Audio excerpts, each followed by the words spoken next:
Hello everyone, welcome to my channel. I hope everyone is having a wonderful day. Before starting the video, please go ahead and hit the subscribe button and give this video a like up. This week on The Bold and the Beautiful, the gang is headed to Naples for a Forrester Creation fashion show. Captain Nick Marone has big plans to crash the trip and surprise Brooke Logan with a romantic gesture, and he's pulling out all the stops. But soap spoilers hint he will return to Los Angeles as a single man, and he'll be on the prowl for a rebound.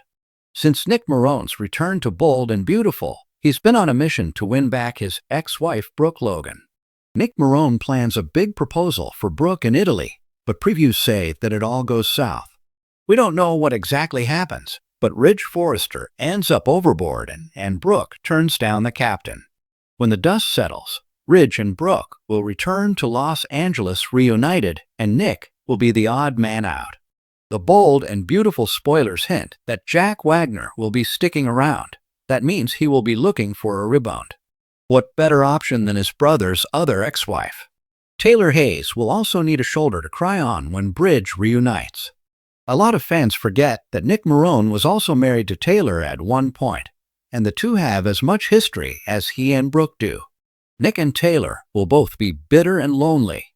The Bold and Beautiful writers are setting the stage for an epic revenge rebound. Imagine Brooke and Ridge's shock when they realize their exes have hooked up with each other. Do you remember when Taylor and Nick were married?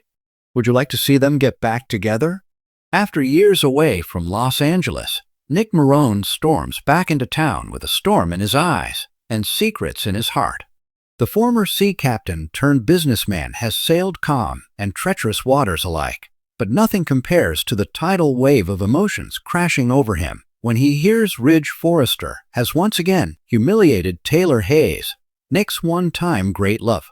Nick's reappearance at Forrester Creations is anything but casual. While he claims his return is business-related, involving a proposed eco-friendly fashion collaboration with his shipping company, whispers in the hallway say otherwise. Brooke is the first to spot him, stunned and caught between a memory and a mistake. Her history with Nick is complicated, filled with passion, betrayal, and unfinished business. But this time, Nick isn't here for Brooke. His eyes are set on someone else, and revenge may just be the bonus prize. Taylor is still reeling from Ridge's latest betrayal. After promising her a future and making public declarations of love, Ridge pulled the rug from under her feet in favor of Brooke once again. Alone, humiliated, and questioning her worth, Taylor retreats into herself. But when she sees Nick again, something shifts. Their connection had always been intense, a meeting of minds and souls. Nick had once offered her a life away from the Forrester drama, and though it ended, it was never bitter. Now, when he visits her unexpectedly at her office, Taylor's carefully constructed mask crumbles. "You always find me when I'm broken," she whispers, her voice catching. "No," Nick replies, taking her hand gently. "I find you when the world doesn't deserve you." What Taylor doesn't realize is that Nick's motives might not be purely romantic. Behind the warm smile and reassuring words is a man still haunted by past betrayals. Ridge humiliated him more than once, professionally, romantically, and personally. Brooke bounced between them. Forrester Creations pushed him out. He lost his company, his love, and his dignity. Nick's return isn't just about reuniting with Taylor, it's about taking back control. And what better way to start than by targeting Ridge's most prized asset, his ego?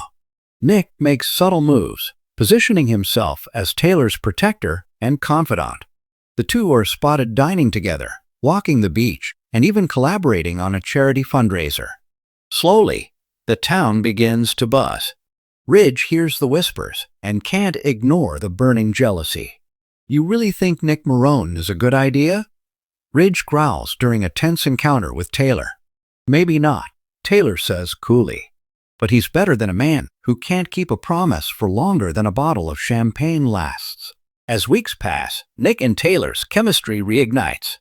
At first, it seems like a comforting rebound, two people clinging to old familiarity. But their stolen glances and lingering touches suggest something deeper. Nick begins to question his own motives. He was supposed to play the long game, win Taylor's heart, flaunt it in front of Ridge, and walk away triumphant. But Taylor's vulnerability, her strength, and the way she still looks at him like he's more than his mistakes, it begins to undo him. Meanwhile, Brooke can't help but meddle. Suspicious of Nick's true intentions, she warns Taylor. "Don't let him use you to get back at Ridge," she says. "You've been hurt enough." "I'm not the one who keeps getting used, Brooke," Taylor fires back. "You might want to worry about Ridge for once." Ridge on the brink. With Nick gaining favor and Taylor smiling again, Ridge finds himself on unstable, emotional ground. He starts pulling away from Brooke, snapping at her, missing meetings, and obsessing over Taylor and Nick's every move. The final blow comes during the Forrester Gala, when Nick walks in with Taylor on his arm. She's radiant in a crimson gown, her eyes locked with Nick's like no one else exists. Cameras flash. Social media lights up. And Ridge breaks. He confronts Nick outside, shoving him against the garden wall. "You using her to get to me? You think I won't fight back?" Nick doesn't flinch. "I'm not using her. I might be falling in love with her again." "And that terrifies you, doesn't it?" Ridge's silence is answer enough. The real twist. Hidden partnership. But just when viewers think they have it all figured out, a secret is revealed. Nick has been working with someone behind the scenes. None other than Steffi Forrester. Tired of Ridge's endless flip-flopping between Brooke and Taylor, Steffi orchestrated Nick's return. She believed Nick could help restore Taylor's confidence and maybe, just maybe, teach her father a lesson. "You said you wanted to shake things up," Nick says to Steffi during a clandestine meeting. "Well, consider the earthquake delivered. But now that real feelings are getting involved, the plan may spiral out of control." What's next? Nick's revenge rebound might have started as a ploy, but now it has evolved into something far more complicated. Taylor, unaware of the full extent of the plan, starts opening her heart again, risking another fall. Nick, torn between old wounds and new love, stands at a crossroads. And Ridge? He's about to implode in the most Ridge-like way possible, dramatic, possessive, and blind to his own faults. Will Taylor learn the truth about Nick and Steffi's arrangement? Will Nick confess before Ridge does? Or will Taylor turn the tables on both men and reclaim her life on her own terms? One thing is certain. The tides have changed in Los Angeles, and Nick Marone is no longer just a memory. He's a force. And this time, he's steering the ship right into the heart of Forrester drama. Thanks for watching this video. Please subscribe to our YouTube channel and stay with us.